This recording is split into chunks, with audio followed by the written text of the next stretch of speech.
अंधेरा, ऐसा अंधकार जो केवल आंखों को नहीं बल्कि हिम्मत को भी निगल जाए।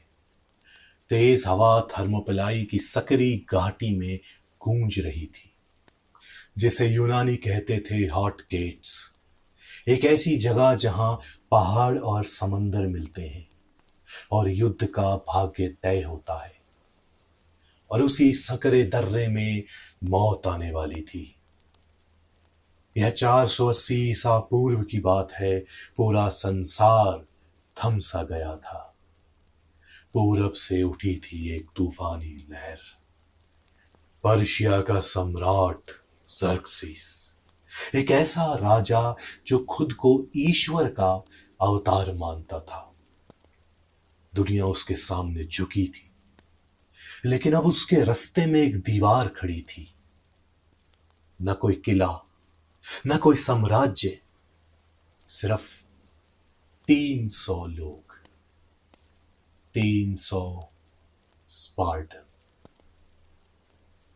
इनका नेतृत्व करता था एक राजा, लियोनाइडिस। एक ऐसा योद्धा जो सिंहासन पर बैठने के लिए नहीं बल्कि अपने साथियों के साथ मरने के लिए तैयार था। ऊंचे पहाड़ की चोटी पर खड़ा वह जहां से समंदर की लहरें दूर तक जलते हुए जहाजों को धो रही थी, धुआं आसमान की ओर सांप की तरह लहराता जा रहा था। पर्शियंस आ रहे थे। उसके पीछे युद्ध की तैयारी का शोर गूंज रहा था। ढालें कसती हुई, तलवारें पैनी होती हुई, कवच बांधे जा रहे थे। कोई कुछ नहीं बोल रहा था। यह मौन युद्ध से पहले की प्रार्थना थी। तभी लियोनाइडिस ने मुड़कर देखा। उसकी आवाज शांत थी, पर शब्दों में तूफान था। उन्हें कुछ मत दो, लेकिन उनसे सब कुछ छीन लो। उसके पीछे 300 स्पार्टन गरजे, न डर में न भ्रम में बल्कि साहस और सम्मान में। वे जानते थे यह लड़ाई जीतने के लिए नहीं है। यह लड़ाई है दुनिया को दिखाने की कि स्वतंत्र मनुष्य कैसे मरते हैं। 3 दिन तक वे एक पूरी सेना को रोकेंगे।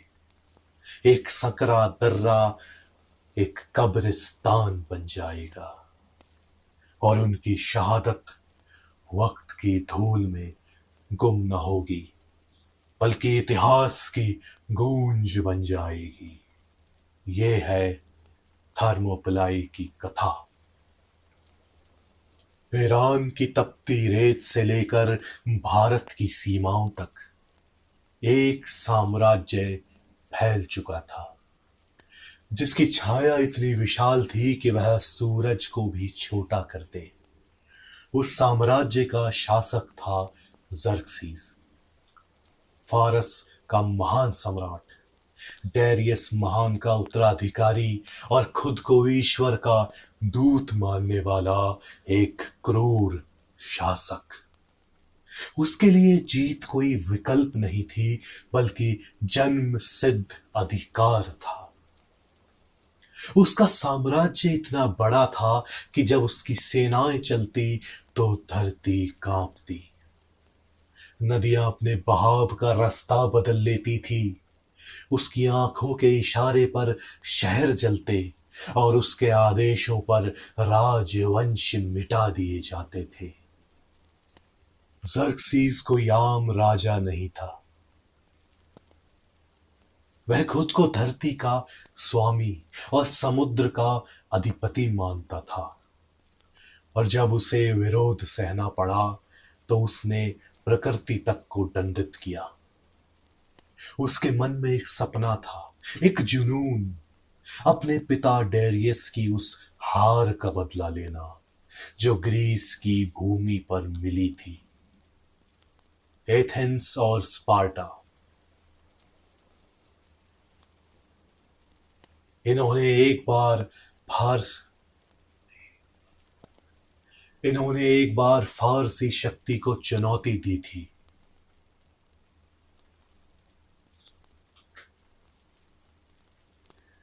जब जर्क्सीज उन्हें नष्ट कर देना चाहता था हमेशा के लिए, उसने आदेश दिया, युद्ध की तैयारी करो।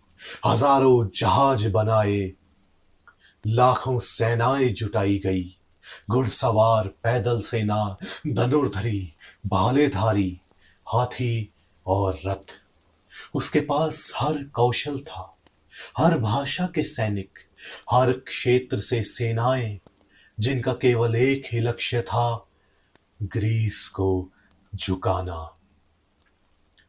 इस सेना को समुद्र पार करवाने के लिए उसने इतिहास की सबसे विचित्र योजना बनाई। उसने समुद्र पर पुल बनवाया। जब तूफान आया और वह पुल बह गया, तो जर्क्सीस ने समुद्र को ही कोड़े मारने का आदेश दिया।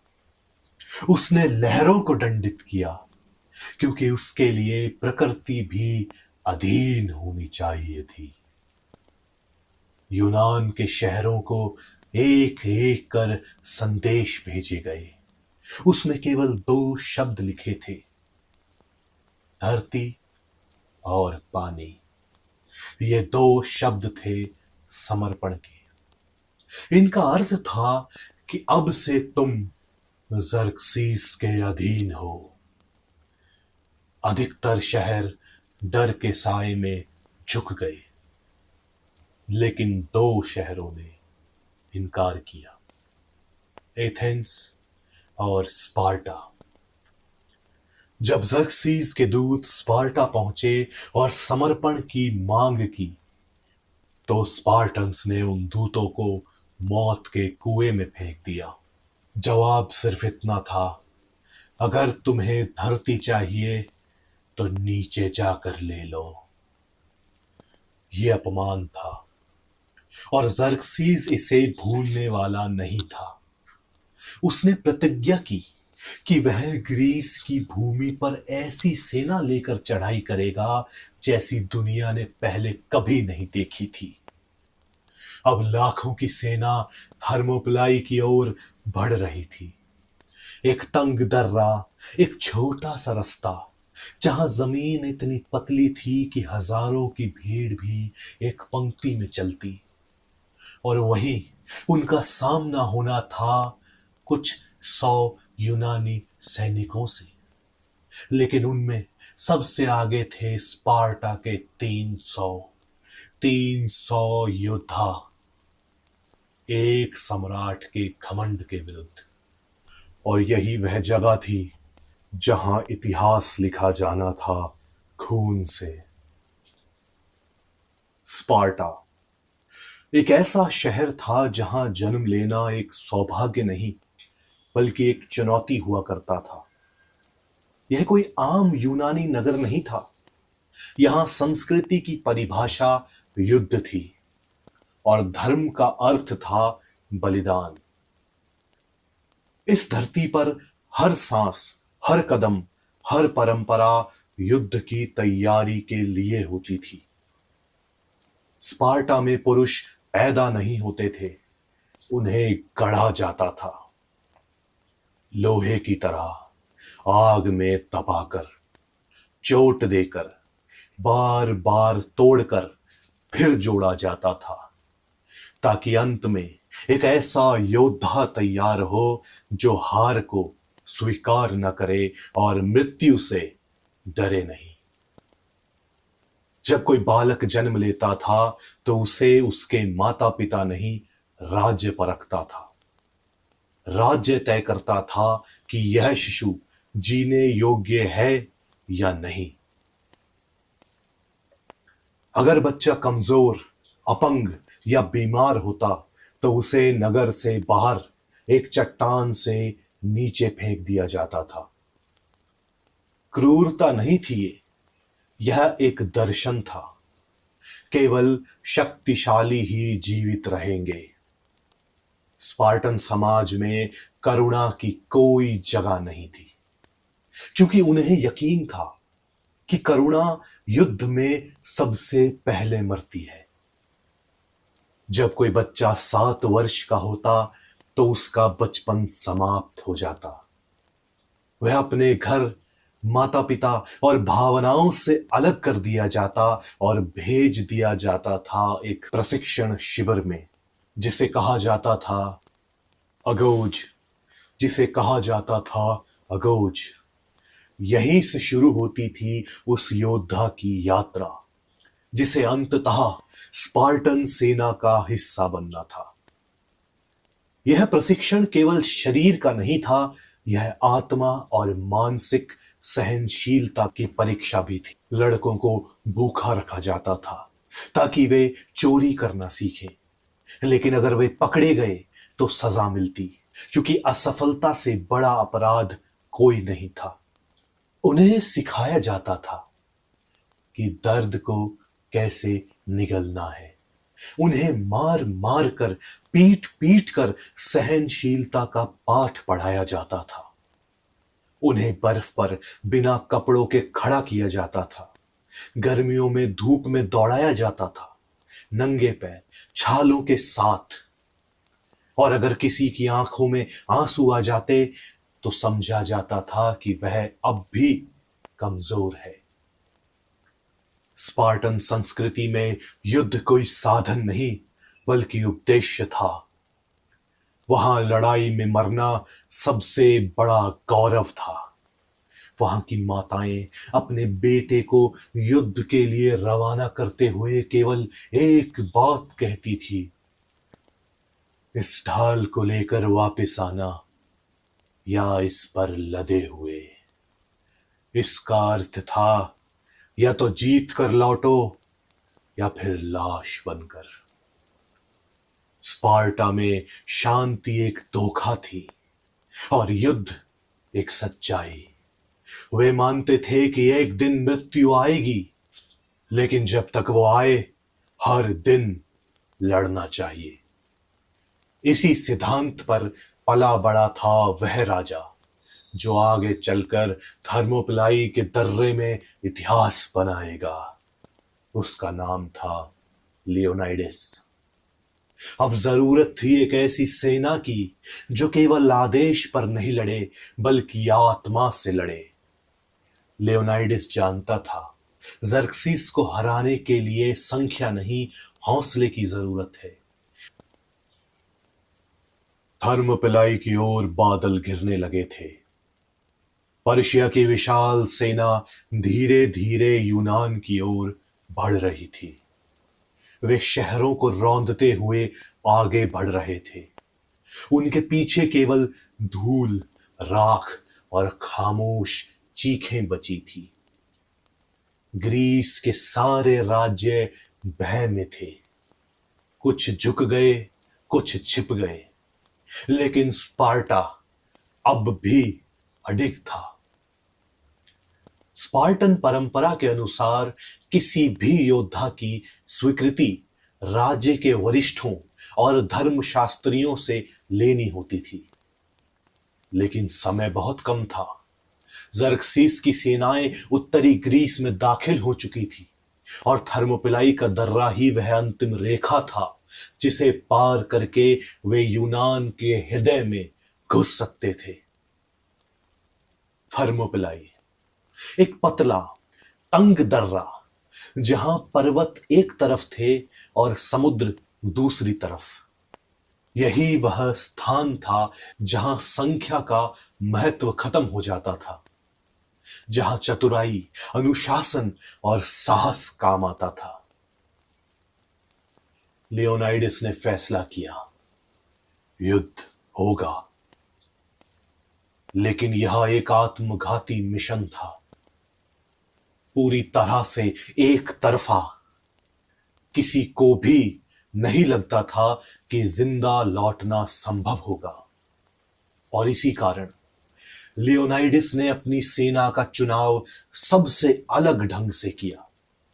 उसने वो योद्धा नहीं चुने जो सबसे शक्तिशाली थे, उसने वो चुने जिनके पास खोने को सब कुछ था। 300 सैनिकों को चुना गया, हर एक को स्वयं राजा लियोनाइडिस ने। हर सैनिक का परीक्षण केवल शारीरिक शक्ति से नहीं, बल्कि मानसिक दृढ़ता, वफादारी और बलिदान की भावना से किया गया। वो नहीं चुने गए जिनके पास कोई आश्रित नहीं था। नहीं, लियोनाइडिस ने केवल उन्हीं को चुना जिनके पास पत्नी, बच्चे और परिवार था, जिनके पीछे को रोने वाला था। लेकिन ऐसा क्यों? क्योंकि वह जानता था कि वे योद्धा जो जानबूझकर अपने परिवार को पीछे छोड़कर मृत्यु की ओर चल पड़ते हैं, वे दुनिया के सबसे खतरनाक योद्धा होते हैं। ये 300 सिर्फ सैनिक नहीं थे, ये एक विचार थे, एक दीवार थे जो क्रूरता के समंदर के सामने खड़ी की जा रही थी। और इस दीवार के पत्थर लियोनाइडिस ने खुद तराशे थे। राजा ने अपनी सेना को इकट्ठा किया। कोई युद्ध घोष नहीं, कोई ताम झाम नहीं, केवल आदेश। प्रत्येक योद्धा अपनी ढाल, भाला और छोटी तलवार के साथ तैयार था। उनके चेहरों पर डर नहीं था, न ही घमंड, बस एक अजीब सी शांति थी। जैसे वे जानते थे कि वे अमरता की ओर जा रहे हैं। लियोनाइडिस ने कोई भाषण नहीं दिया। स्पार्टा में शब्दों से ज्यादा वजन काम का होता है, और इस बार काम था समय को रोकना। पर्शिया की विशाल सेना को, उसके अहंकार को, उसकी विजय की गाथा को एक तंग दर्रे में रोकना। उसके साथ कुछ और यूनानी राज्य भी जुड़े। थोड़े से थेस्पियाई, फोकी और थीब्स के सैनिक, लेकिन नेतृत्व लियोनाइडिस के हाथ में था। उनकी संख्या मामूली थी, लेकिन उनका आत्मबल अनंत था। लियोनाइडिस ने अपने परिवार को विदा किया। उसकी पत्नी ने पूछा, तुम्हारा आदेश क्या है? राजा ने बस इतना कहा, जब मैं लौटू नहीं तो गर्व करना, शोक नहीं। और फिर वे चल पड़े पर्शियन तूफान के खिलाफ, इतिहास के सबसे कठिन मोर्चे की ओर। 300, एक सम्राट के खिलाफ। गर्मियों के अंत में 480 ईसा पूर्व थर्मोपलाई का दर्रा अब युद्ध भूमि बन चुका था। एक और विशाल पर्शियन सेना लाखों की संख्या में, दूसरी ओर यूनानियों की छोटी सी टुकड़ी, जिसमें सबसे अग्रिम पंक्ति में खड़े थे स्पार्टा के 300। लियोनाइडिस ने इस दर्रे को अपनी अंतिम रेखा बना लिया था। थर्मोपलाई, जिसका अर्थ है गर्म दरवाजे, एक ऐसा स्थान जहां विशाल सेना को भी सकरे रास्ते से होकर गुजरना पड़ता था। यही वह जगह थी जहां संख्या मायने नहीं रखती थी। यही वह रणनीतिक स्थान था जहां लियोनाइडिस ने सोचा, अगर मरना है तो वहीं मरेंगे, जहां दुश्मन पूरी ताकत का इस्तेमाल भी नहीं कर सकता। ज़र्क्सीस की सेना दिनों तक तंबू गाड़ती रही। उनके पास समय था, संसाधन थे, और यह भ्रम भी था कि यूनान कुछ नहीं कर सकता। वे सोचते थे कि सामने खड़ी ये छोटी सी सेना भयभीत होकर झुक जाएगी या भाग जाएगी, पर लियोनाइडिस की टुकड़ी वहीं डटी रही, चुपचाप शांत, तैयार। जब जरक्सीस ने पहला दूत भेजा तो उसे बस एक बात सुनने को मिली, आओ अगर हिम्मत है। और फिर युद्ध शुरू हुआ। पर्शिया ने अपने मीडियन सैनिक भेजे, हल्के कवच, तेज गति वाले योद्धा। लेकिन जैसे ही वे दर्रे में दाखिल हुए, उन्हें एक काली दीवार ने रोका, स्पार्टन ढालों की दीवार। लोहे की वो दीवार न झुकती थी न टूटती थी। हर भाला, हर तीर स्पार्टन अनुशासन के सामने व्यर्थ था। मीडियन सैनिकों ने सोचा कि वे संख्या के बल पर आगे बढ़ेंगे, लेकिन थर्मोपलाई में उन्हें पंक्ति दर पंक्ति मरना पड़ा। स्पार्टा के योद्धा उस संकरी जगह का फायदा उठाकर एक एक करके उन्हें काटते रहे। उनका हर वार सटीक था, सीना, गला, आंखें। युद्ध उनके लिए जुनून नहीं था, वो कला थी। और वो कला अब रक्त से रंगी जा रही थी। जरक्सीस ने यह देखकर अपने अमर सैनिकों को भेजा, अपनी प्रतिष्ठित विशाल सेना, जिन्हें वह द इमॉर्टल्स कहता था। 10,000 प्रशिक्षित योद्धा, घातक, तेज और निर्मम। पर जैसे ही वे दर्रे में दाखिल हुए, उन्हें भी वही दीवार मिली। लियोनाइडिस ने स्पार्टन पंक्तियों को आगे पीछे करके रोटेशन में युद्ध लड़ाया। जब एक पंक्ति थकती, दूसरी आ जाती। जब एक योद्धा घायल होता, दूसरा उसकी जगह ले लेता। यह कोई सामान्य युद्ध नहीं था, यह एक लयबंध, संगठित नरसंहार था। और उसमें मरने वाला केवल एक पक्ष था, पर्शिया। पहले दिन का सूरज जब डूबा तो दर्रा लाशों से पट चुका था। हवा में धूल, खून और पसीने की गंध थी, लेकिन स्पार्टन अब भी खड़े थे, शांत, स्थिर, अडिग। उधर जरक्सिस हतप्रभ था। उसे यकीन नहीं हो रहा था कि उसकी सेना, जिसे वह अपराजय मानता था, एक छोटे से दर्रे में रुक गई है। उसकी आंखों के सामने उसका घमंड चकनाचूर हो रहा था। और यही लियोनाइडिस चाहता था। पहला दिन खत्म हुआ और दुनिया को पता चल चुका था कि संख्या से युद्ध नहीं जीते जाते, युद्ध जीते जाते हैं हौसले से। थर्मोपलाई का पहला दिन पर्शिया के लिए झटका था। जरक्सीस, जो खुद को ईश्वर मानता था, अब तक वह सोचता रहा कि स्पार्टन डर जाएंगे, झुक जाएंगे या थक कर पीछे हट जाएंगे। लेकिन जब सूर्यास्त हुआ और उसके 10,000 से अधिक सैनिक लाशों में बदल चुके थे, उसे एहसास हुआ कि सामने खड़े ये 300 पुरुष किसी सामान्य सेना का हिस्सा नहीं है। यह इतिहास का वो अध्याय है जिसे मिटाया नहीं जा सकता। दूसरे दिन का सूरज रक्त से रंगे मैदान को प्रकाशित कर रहा था। और इस बार जरक्सीस ने अपनी पूरी ताकत झोंक दी।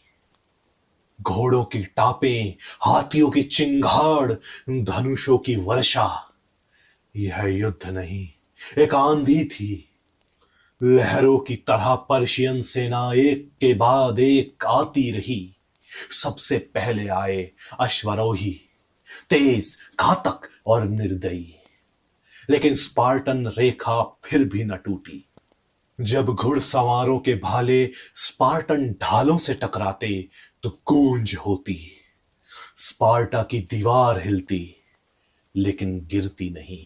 लियोनाइडिस के सैनिक घोड़ों के पैरों के नीचे फिसलते नहीं, वे उनके नीचे भाले घोंपते थे।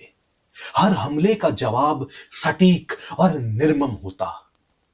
धरती खून पी रही थी, लेकिन यूनानी दीवार अब भी अडिग थी। फिर आए धनुर्धरी। आकाश काला हो गया, हजारों तीरों की बौछार हुई। एक पर्शियन जनरल ने कहा, हम इतने तीर छोड़ेंगे कि सूरज छिप जाएगा। लियोनाइडिस ने मुस्कुराकर जवाब दिया, तो हम छांव में लड़ेंगे। कई सैनिक घायल हुए, लेकिन एक भी पीछे नहीं हटा।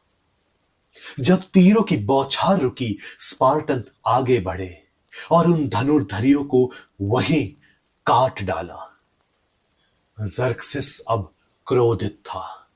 उसने अपने सबसे क्रूर जनरल्स को भेजा, भारतीय हाथियों के साथ, युद्ध में प्रशिक्षित दिग्गजों के साथ, अफ्रीकी गुलामों और बर्बर ट्राइब्स के साथ। लेकिन थर्मोपिलाई की उस सकरी जगह में पर्शियन सेना फैल ही नहीं पा रही थी। स्पार्टन लाइन बार बार टूटने को आती, लेकिन हर बार फिर जुड़ जाती। यूनानी केवल स्पार्टन नहीं थे, उनके साथ थर्मोपिलाई और फोकी सैनिक भी थे। लेकिन कमान, रणनीति और सबसे आगे हमेशा लियोनाइडिस ही था। हर पंक्ति, हर पारी, हर सांस केवल एक ही लक्ष्य के लिए थी, ज्यादा से ज्यादा समय रोकना। उधर ज़र्क्सिस की हालत असहाय हो रही थी। उसका हर दांव, हर हमला, हर चाल असफल हो रहा था। लाखों सैनिकों वाला सम्राट एक दर्रे के सामने बेबस खड़ा था। लियोनाइडिस के शिविर में कोई उत्सव नहीं था, कोई विजय नहीं मनाई गई। वहां केवल रणनीति थी, शांति थी और मौत की स्वीकृति थी। वे जानते थे कि यह युद्ध जीता नहीं जा सकता, लेकिन समय खरीदा जा सकता है। हर एक दिन, हर एक घंटा जो वे थर्मोपिलाई पर दुश्मन को रोकते, वे यूनान के बाकी राज्यों के लिए अवसर था, तैयारी का, एकजुटता का। थर्मोपिलाई अब केवल एक युद्ध भूमि नहीं थी, यह एक घड़ी बन चुकी थी जो पूरे यूनान के भविष्य को नाप रही थी। लेकिन हर घड़ी की एक सीमा होती है, और थर्मोपिलाई की घड़ी को तोड़ने के लिए जरूरत थी एक विश्वासघात की, और वो ही हुआ। जब युद्ध भूमि पर लाशों की गिनती हजारों में पहुंच गई, जब ज़र्क्सीस की सबसे शक्तिशाली टुकड़ियां टूटकर बिखरने लगी, जब थर्मोपिलाई के दर्रे में मृत्यु भी स्पार्टन अनुशासन से हार मानने लगी, तब जरूरत थी उस चीज की जो किसी भी युद्ध को जीत सकती है, धोखा। उस रात आसमान बादलों से ढका था, पहाड़ियों पर ठंडी हवा सरसराती थी, और लियोनाइडिस अपने सैनिकों के साथ अगली सुबह के लिए तैयारियां कर रहा था। उधर पर्शियन शिविर में एक व्यक्ति ज़र्क्सीस से मिलने की इजाजत मांग रहा था। वह था एक यूनानी, नाम एपियाल्टिस, थेसालियन क्षेत्र का रहने वाला, एक गुमनाम, महत्वहीन इंसान। लेकिन उसके पास वो जानकारी थी जो एक सम्राट को चाहिए थी। एपियाल्टिस जानता था कि थर्मोपिलाई दर्रे के पीछे एक गुप्त पहाड़ी रास्ता है, एक सकरा, कठिन परंतु संभव मार्ग, जो पर्शियन सेना को यूनानियों के पीछे से घेरने का मौका दे सकता है। वह ज़र्क्सीस के सामने झुका और कहा, अगर इनाम मिलेगा तो मैं वो रास्ता दिखा सकता हूं जिससे तुम उन्हें पीछे से घेर सकते हो, जहां वे कमजोर हैं, जहां कोई रक्षा नहीं। जर्कसिस मुस्कुराया। न तलवारें काम आई, न तीर, न घोड़े, न हाथी, बस एक विश्वासघात। अब इतिहास बदलने वाला था। उस रात जर्कसिस ने अपने सबसे वफादार जनरल हाइडरनेस और 10,000 सैनिकों को एक साथ लिया। एपियाल्टिस के पीछे पीछे वे सब चले, पहाड़ी के कठिन रस्तों से, खामोशी से, चांद की रोशनी से बचते हुए। उधर लियोनाइडिस को इस रास्ते के बारे में पता था। उसने उस मार्ग की रक्षा के लिए फोकी सैनिकों को नियुक्त किया था, लेकिन वे संख्या में बहुत कम थे और पर्शियन बल उस रात बहाव की तरह आया। फोकी सैनिकों ने थोड़ी देर तक लड़ाई लड़ी, लेकिन जल्द ही उन्हें पछाड़ दिया गया। पर्शियन अब थर्मोपलाई के पीछे पहुंच चुके थे। सुबह होने से पहले ही संदेश लियोनाइडिस तक पहुंच गया। वे हमारे पीछे हैं, हमने उन्हें रोका नहीं, हम चारों ओर से घिरे हुए हैं। लियोनाइडिस ने अपने खेमे की ओर देखा, अपने घायल साथियों, थके हुए सैनिकों और अपने चुने हुए 300 की ओर।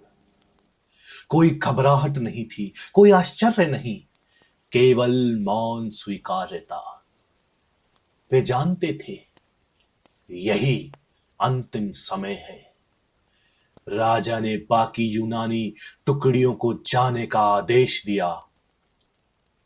थेस्पियाई, फोकी, तुम लौट जाओ, तुमने अपना कर्तव्य निभाया, अब लौटकर अपने घरों की रक्षा करो। कुछ चले गए, कुछ रुके रहे। थेस्पियाई सैनिकों की एक पूरी टुकड़ी वहां रुक गई। जानबूझकर उन्होंने कहा, अगर मौत यही है तो हम भी यही मरेंगे। अब मैदान में बचे थे स्पार्टा के 300 थेस्पियाई योद्धा और कुछ यूनानी, जो जानबूझकर इतिहास का हिस्सा बनने को तैयार थे। जर्कसिस ने विश्वासघात से रास्ता पाया था, लेकिन अब भी जीत नहीं मिली थी, क्योंकि अगली सुबह जब पर्शियन सेना ने दोनों दिशाओं में थर्मोपिलाई को घेरा, उन्हें फिर वही दीवार मिली, एक छोटी, खून से सनी, थकी हुई पर अडिग यूनानी दीवार। अब हम आ पहुंचे हैं उस दिन पर जब इतिहास लिखा नहीं गया, जिया गया।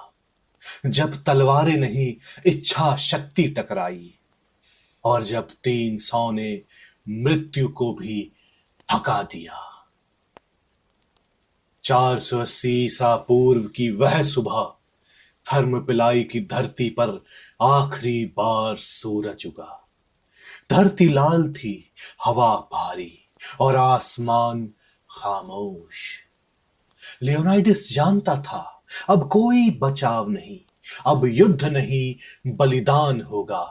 अब रणनीति का प्रश्न नहीं था, अब आत्मा की परीक्षा थी। उसने अपने सैनिकों को इकट्ठा किया।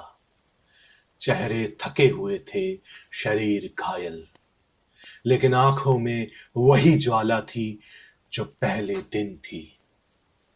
किसी ने रोने की कोशिश नहीं की, किसी ने पीछे मुड़कर देखने की जरूरत नहीं समझी, क्योंकि हर योद्धा अब अमर होने जा रहा था। लियोनाइडिस ने कहा, आज हम इसलिए नहीं लड़ेंगे क्योंकि हमें जीतना है। आज हम लड़ेंगे ताकि दुनिया कभी ना भूले कि स्पार्टा झुका नहीं था।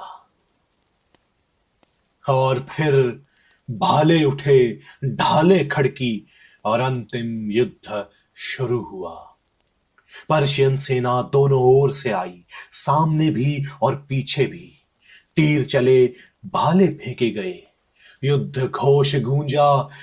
पर दर्रे में फिर वही दृश्य दोहराया गया, जहां 300 स्पार्टन योद्धा थेस्पियाई साथियों के संग पर्शियन सम्राट की लाखों की सेना को शब्दों से नहीं, कर्मों से चुनौती दे रहे थे।